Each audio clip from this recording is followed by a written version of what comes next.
अस्सलाम वालेकुम। इस लेक्चर के अंदर हमने स्पाइनल कॉर्ड का जर्नल स्ट्रक्चर वगैरह स्टडी करना है। अब इसके अंदर क्या होता है कि सबसे पहले जो से ना अगर हम स्पाइनल कॉर्ड को देखें तो यहाँ पे जो से ना हमें नज़र आ रहा है, ये जो बाहर नज़र आ रहा है ना, ये होता है white matter of spinal cord. और उसके सेंटर में ये जो बटरफ्लाई शेप नज़र आ रहा है ना, इसे कहते हैं grey matter of spinal cord. जो वाइट मैटर होता है वहाँ पे जो से ना मसल जो हमारे पास न्यूरॉन्स के फाइबर्स या जिसे प्रोसेसेस कहते हैं या एक्सॉन्स कहते हैं वो पड़े होते हैं। इसके अलावा यहाँ पे पड़े होते हैं ब्लड सेल्स, जो वेसल्स होती हैं वो सप्लाई करने के लिए, ब्लड सप्लाई करने के लिए वो यहाँ पे पड़ी होती हैं। इसके अलावा यहाँ पे न्यूरोग्लाइल सेल्स प्रेजेंट होते हैं। न्यूरोग्लाइल सेल्स बेसिकली स्पोर्टिंग सेल्स होती हैं या जिन्हें हम कहते हैं कि वो नरिशमेंट प्रोवाइड करते हैं, वो यहाँ पे प्रेजेंट होते हैं।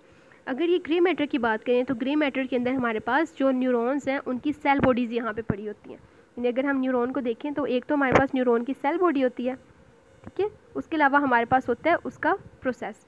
तो जो सेल बॉडीज़ हैं न्यूरॉन की वो यहाँ पे हमारे पास ग्रे मैटर में पड़ी हैं, और जो इसके एक्सॉन्स हैं, जो इसके प्रोसेसेस हैं, वो यहाँ पे वाइट मैटर में होते हैं। इसलिए इसकी अपीयरेंस जो से ना वाइटिश होती है, क्योंकि ये प्रोसेसेस माइलिनेटेड होते हैं। अब जो हमारे पास इनकी बात करें तो ये हमारे पास डोर्सल एंड वेंट्रल रूट होते हैं। तो होता क्या है कि हमारे पास जो इंटीरियर, ये वाली साइड इंटीरियर होती है, ये वाली साइड जो से इसे कहते हैं पोस्टीरियर साइड या डोर्सल साइड।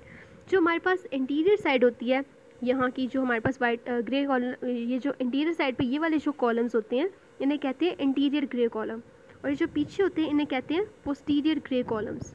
जो इंटीरियर ग्रे कॉलम्स होते हैं ये बेसिकली जो मोटर इन्फॉर्मेशन होती है, यानी जो इफरेंट फाइबर्स होते हैं वो देते हैं। और जो हमारे पास ये पोस्टीरियर ग्रे कॉलम है, posterior grey column of spinal cord के अंदर इन्फॉर्मेशन आती है सेंसरी, ठीक है। यानी बॉडी से जितनी भी इन्फॉर्मेशन आएगी, सेंसरी इन्फॉर्मेशन आएगी, एफरेंट फाइबर्स आएंगे, तो सारे एफरेंट फाइबर्स इस डोर्सल रूट के थ्रू हमारे पास dorsal horn of spinal cord के अंदर एंटर होते हैं।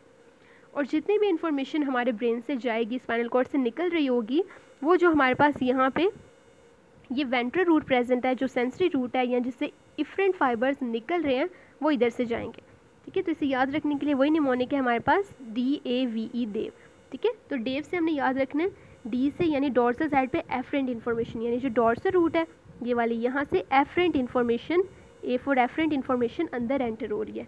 और जो हमारे पास ये वेंट्रल रूट है यानी जो इंटीरियर रूट है, इसमें से हमारे पास जो इफरेंट इन्फॉर्मेशन है यानी जो हमारे पास मोटर इन्फॉर्मेशन है वो बाहर निकलती है। तो ये हमारे पास टोटल जो है ना, ये रूट्स और स्पाइनल कॉर्ड का जर्नल स्ट्रक्चर हमने डिस्कस किया।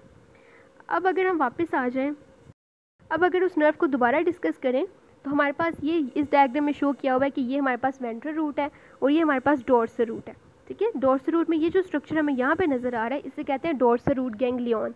इसे डोर्सल रूट गैंग्लियन इसलिए कहते हैं क्योंकि यहाँ पे जो है ना सेल बॉडीज़ प्रेजेंट होती हैं।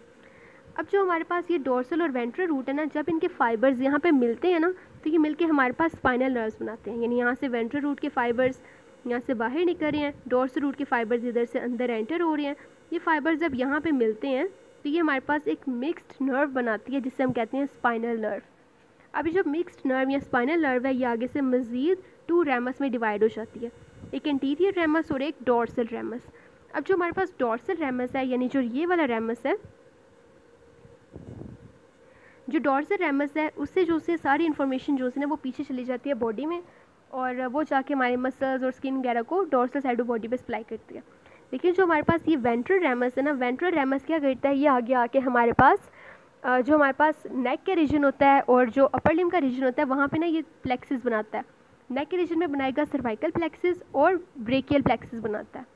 उसके बाद जो है ना हमारे पास जब ये थोरेसिक रीजन में आता है ना, थोरेसिक रीजन में ऐसा कोई प्लेक्सिस नहीं प्रेजेंट होता नर्व्स का, तो वहाँ पे आके ये क्या करता है, ये इंटरकोस्टल नर्व्स बनाता है।